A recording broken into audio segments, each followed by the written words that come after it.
Welcome to episode 238 of the Engineering Career Coach podcast, the first podcast dedicated to helping engineers and technical professionals with both their personal and professional development.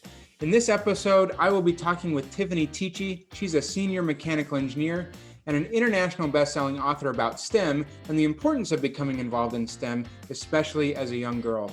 She also talks about the book she has authored and how she uses that as a way to shape our future generation by encouraging them to become more involved in STEM. I am your host, Jeff Perry, the new host of the Engineering Career Coach podcast.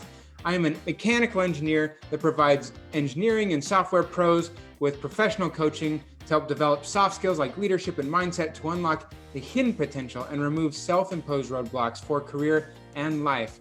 I also founded More Than Engineering to bring together my love for engineering and technology with my passion for helping people improve and live more fulfilled lives. Now, let me tell you a little bit more about our guest for today, Tiffani Teachey.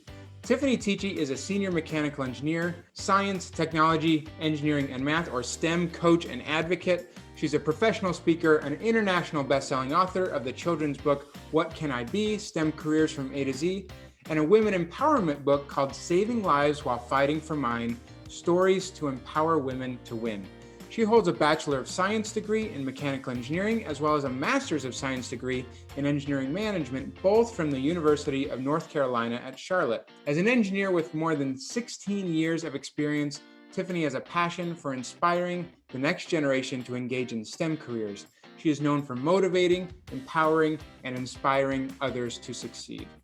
And now, let me bring you into our main segment with a quote that is applicable to today's topic. This quote is from Nichelle Nichols. She's a former NASA ambassador and a Star Trek actress. She says, "Science is not a boys' game. It's not a girls' game. It's everyone's game. It's about where we are and where we're going. Space travel benefits us here on Earth, and we ain't stopped yet. There's more exploration to come."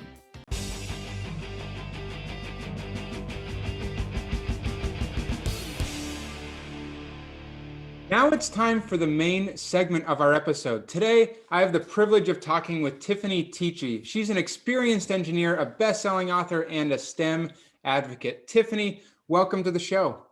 Thank you. Thank you for having me. Now, Tiffani, I introduced you earlier in the show, but before we jump into the topic for today, can you tell our listeners, in your own words, what it is that you do on a day-to-day basis, and why are you so passionate about STEM? Right. So I'm a engineer, full-time engineer, senior mechanical engineer. So I'm constantly working on, I'm in the energy sector. So I work on making sure that power is being generated. So that's one thing, it's definitely important. So I'm a mechanical engineer, doing that, encouraging more as far as equipment to make sure that it's working well for what we need as far as the power industry. On top of that, I'm also an author, as well as a STEM author. And so with that, I'm encouraging kids, girls, minorities, anyone, as far as trying to expose them where representation matters in STEM, which is science, technology, engineering, math. So that is really what I do constantly, of encouraging that for the most part. That's excellent. And I'm excited to jump in more and learn more about you and some of the things you get to share. So Tiffani, what in the beginning made you decide to become an engineer? And how has your experience been as a female and a minority in the engineering field? Right. So I actually wanted to be a lawyer. I'll admit, what I wanted to start out with was being a lawyer because I thought I could, debate and do all that. But when I learned through going to science and math Saturday Academy, my parents, it still does. I had a mother who was a educator, and then I had a father who was an entrepreneur. So it encouraged me as far as working hard. Education is important. So my brother and I, he's actually an engineer as well. He's a civil engineer. We both had to go to a science and math Saturday Academy. So from there, we learned about how the importance of math and science is all about problem solving. So that's what kind of redirected us to be able to say, okay, engineering might be the way to go. And like I said, my mom was the educator, and then my dad owned his own barbershop beauty salon. And so he had a customer or a client that he had that was a civil engineer. And he was like, hey, you might need to get your kids into engineering. It's a great way to go. So by having an educator and my mom and having my dad, who social capital is what it's called, had somebody who could get us connected as far as knowing that engineering is the way to go. That's the route that I decided to go.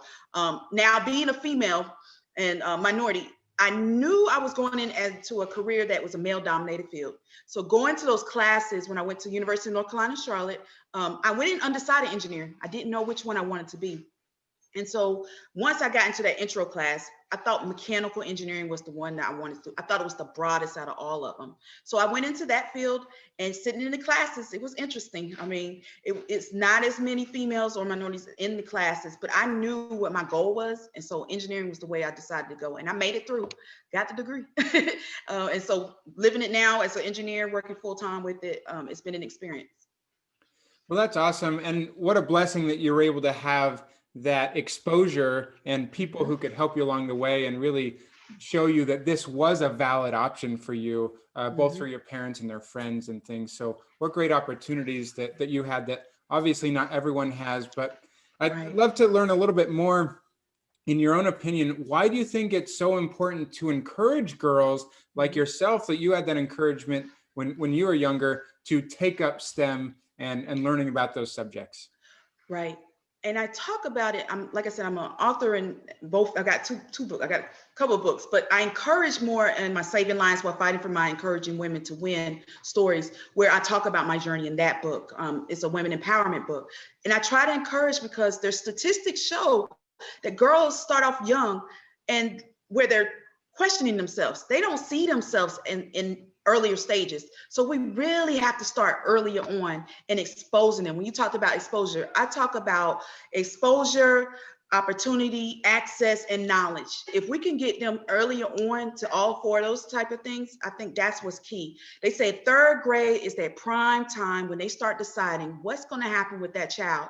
So we can start early, which I do in my book with the K-2, and try to expose them early, I think is key. And mentorships, I feel like it's important if they can see representation, which I always push, representation matters. So if they can see themselves in it, by me going out, talking to the kids and girls and seeing themselves and seeing others as far as engineers, I think that's what's key. So a lot of times they don't get to see that. And I think that's what's important.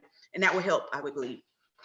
Yeah, definitely. I think that representation is a great thing, where girls need more examples and mentors, like you say. And it's hard because I know that in today's world, these stereotypes and these cultural norms can sometimes dampen girls to get involved in STEM subjects. Right.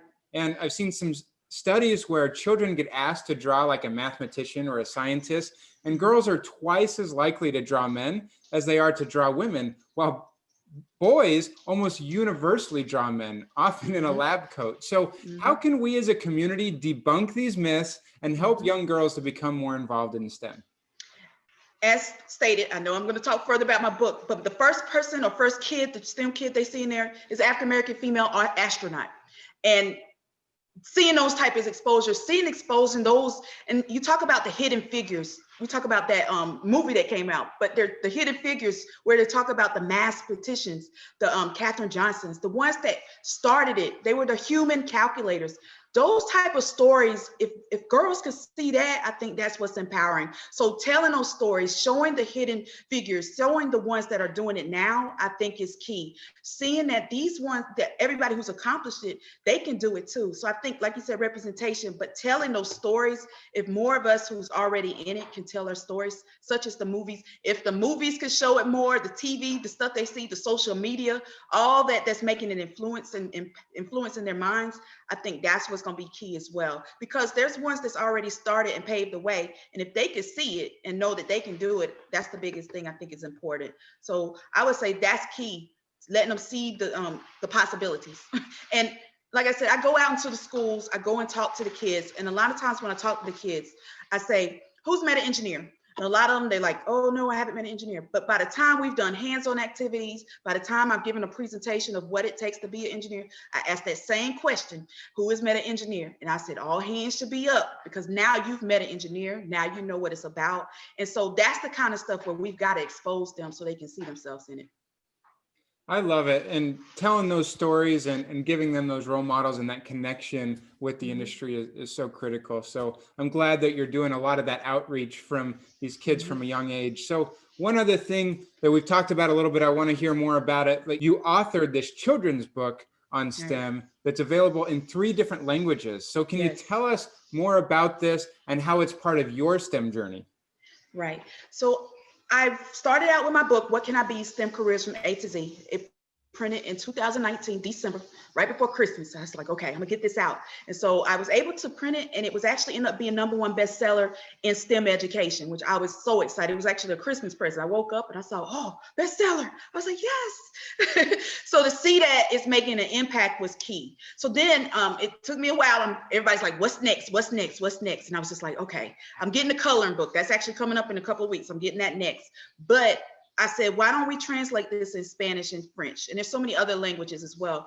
But when we talk about a lot of the underrepresented minorities, it's the Black and browns, what we say, as far as the underrepresented minorities. So when we talk about the Title I schools, those that's underrepresented, you see a lot of that. And so with my book, I said, why don't we translate it? Because we want to get these out to the schools and not have it affect them where they can't understand it. So why not put it in there? So I do have a Spanish and French version, and I kept the English alphabet and the English description of so they can know the English word for that career alongside with the translated version of it. So I thought it was important for us to be able to reach other markets. I do have a target market of 5 to 8-year-olds, K-2, and it's a STEM crew kids that are in there. It's 6 kids that's in there, and they walk them through the different careers. And it's all diverse kids. I made it where it was inclusive, diverse and inclusive.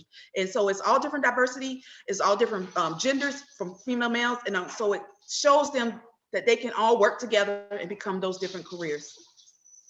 I love that. And I've got a 5-year-old girl myself, and I might need to pick up one of these books because she's already starting to really take hold of some math subjects and stuff. And she really loves it. Oh, yeah. And, you know, she has a dad who has an engineering background, so she's got a little bit of that, but I want to continue to encourage that. So I may pick up one of those books for her. So go for it. You Go also co-authored another book, Tiffani, called Saving Lives While Fighting for Mine, Stories to Empower Women to Win, where in there 11 women discuss their personal battles to empower other women out there. So can you tell us more about the part that you had in this book? Right. So it's a Saving Lives While Fighting for Mine, Stories to Empower Women to Win. And so it's 11 of us authors telling our stories, and we're all telling what we went through, but then we all talk about our transformation and how we can overcome it. So in my portion, which is called Against All Odds, it tells how I was a curious young girl, and I always asking the questions in class, and how I was so curious, and then I end up becoming a STEM role model and becoming a STEM changer. So I tell my story, a lot of what I've talked about today, of how girls always have to be able to speak up, stand up while they're going through the process of being in those math classes. I talk about scenarios of when I went through those math classes and had to get my mom to come talk to the math teacher because they wasn't doing me right in the class. And so I talk about those stories. And then I talk about also the story of after graduating, after college, so the story I told about that experience, but after graduating, dealing with discrimination with being a female, and how I have to stand my ground no matter what. And nothing against admins, but a lot of times I was responsible engineer. So sometimes I had to correct them and tell them, I'm an engineer. I'm the one working on this project. So I tell those type of stories. But then after that transformation of going through that, I tell some steps. I give 4 to 5 steps to tell women and girls how they can empower and become in STEM. So it's a whole process in it for my segment and my portion, but it's against all odds as far as becoming that STEM changer. Yeah. And here you are, you've done it, and you're continuing to advocate for, you know, more people in the industry. And I love the message that you're sharing. So Tiffani, if our listeners want to connect more with you or purchase your books, where can they find you? Where should they go? Right. So you can go to my website, TiffaniTeachey.com, TiffaniTeachey, and go to my website. And if you want autographed copies of both the What Can I Be? STEM Careers from A to Z, or Stories to Empower Women to Win, through being able to do that, Saving Lives While Fighting for Mine, this is a great opportunity to go to my website. Now, I am also available on Instagram and Twitter at Tiffani Teachey, as well as on Facebook, author Tiffani Teachey, or Tiffani Teachey author. And you can check me out on those platforms as well. But it's a great opportunity. I can sign them for you if you go. And it's also available, the What Can I Be? STEM Careers from A to Z, you can also get on Amazon, Barnes & Nobles, Walmart, Target, all of that. But if you want that autographed signed one, come to my website, TiffaniTeachey.com. Well, that's awesome. I'd encourage everyone who's interested to go grab one of those books. And what a blessing to be able to get a signed copy from Tiffani as well this time of year. All right, now we're going to take a break and transition into the Take Action Today segment. And when we come back, Tiffany's going to give us one key takeaway that we can take from this episode.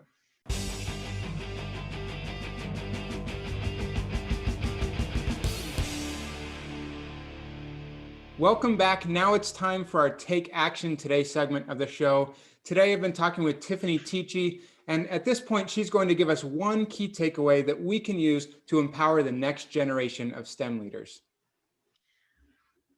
Takeaway would be STEM representation matters. We've got to have a seat at the table, and everyone should be able to do it. And so that is why I feel that's important, that we take advantage of that and that we encourage more to go into STEM. And it's important so our next generation can see it. That's awesome. Thanks so much. Again, be sure to connect with Tiffani. Visit her website at tiffaniteachey.com. Follow her on Instagram and Twitter at Tiffani Teachey, or like author Tiffani Teachey on Facebook. Tiffani, thanks again. What a pleasure it's been talking to you today. Thank you. Thank you for having me. I appreciate it. I hope you enjoyed the episode today. We would love to hear your feedback, comments, and or questions. Go to www.engineeringmanagementinstitute.org, where you will find a summary of the key points discussed in today's episode, as well as links to any of the resources, websites, or books mentioned during this episode. And don't forget to check out our upcoming live webinar for this month at engineeringmanagementinstitute.org. Additionally, for those engineers looking to get hired or make a career transition, I have created some free training resources with an opportunity to join a more intensive program called the Engineering Career Accelerator.